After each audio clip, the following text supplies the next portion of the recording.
So if you don't mind sharing with us, speaking about finding these deals, inking them up, what, just so listeners out there that have always seen, you see these shows, Flip This House, Fixer Upper, where they're already owning the home, but very rarely does it show you how they find the home. And there's lots of ways to find it, but typically, what tends to be the way that you guys are finding most of your deals? Yeah, I mean, to add to that, finding the deal is the hardest part, especially in the investing world. Like finding, as you know, finding the deal is for sure the hardest part. Relationships. I mean, I've built my entire business on relationships. So we've got, we buy from wholesalers. We have agents that bring us deals. We'll find stuff off the MLS. We'll find stuff off market on our own, just knocking doors, sending letters. See a vacant house, put a sign, a note on the front door. Hey, we'd like to buy this. And we'll get referrals once in a while, from people that just know we're in the business, and that's what we do. So I'm fishing in any and every pond I can find. Very cool.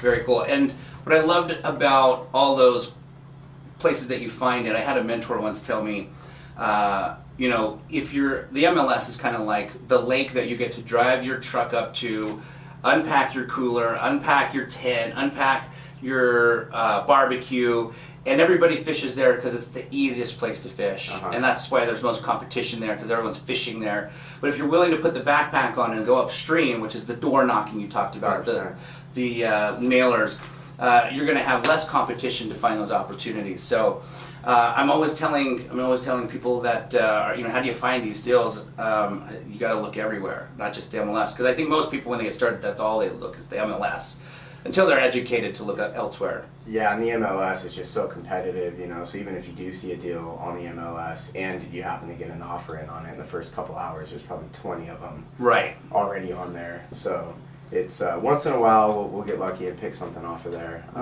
but it's definitely on the bottom of the totem pole for sure. Yeah. Okay, awesome. So you've got a team, and I know a few people on your team, but do you mind talking a little bit about your team, how many people help you run this business that you have, kind of the roles that everybody has? I know your wife is involved, and I know your brother might be involved. Is that do you do stuff with your brother? We're the Burns team, baby. Okay. I got me, I got my wife, my brother, and my mom now too is actually working with us. So nice. We're the Burns team. On the investing side, I pretty much run that on my own. I got 6 full-time crews that are doing the rehab stuff. Wow. So I'm finding the deals, dealing with our investors, our private money guys, relationships with everyone there, managing the projects. On the retail side, we have a full-time assistant just doing transaction coordinating and marketing stuff, and then my wife Kia and my mom Janice, they both are working with our buyers mostly. Awesome. On the listing side, I'll go do the listing appointments and kind of get everything teed up, and then they'll take it from there. Yep. And then on the lending side, my brother he runs all the back end stuff there, and then we have a loan officer assistant there as well.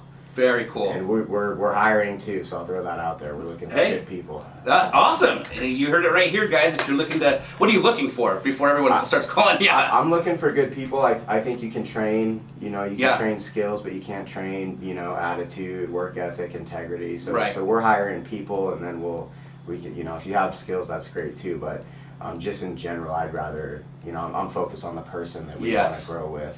Perfect.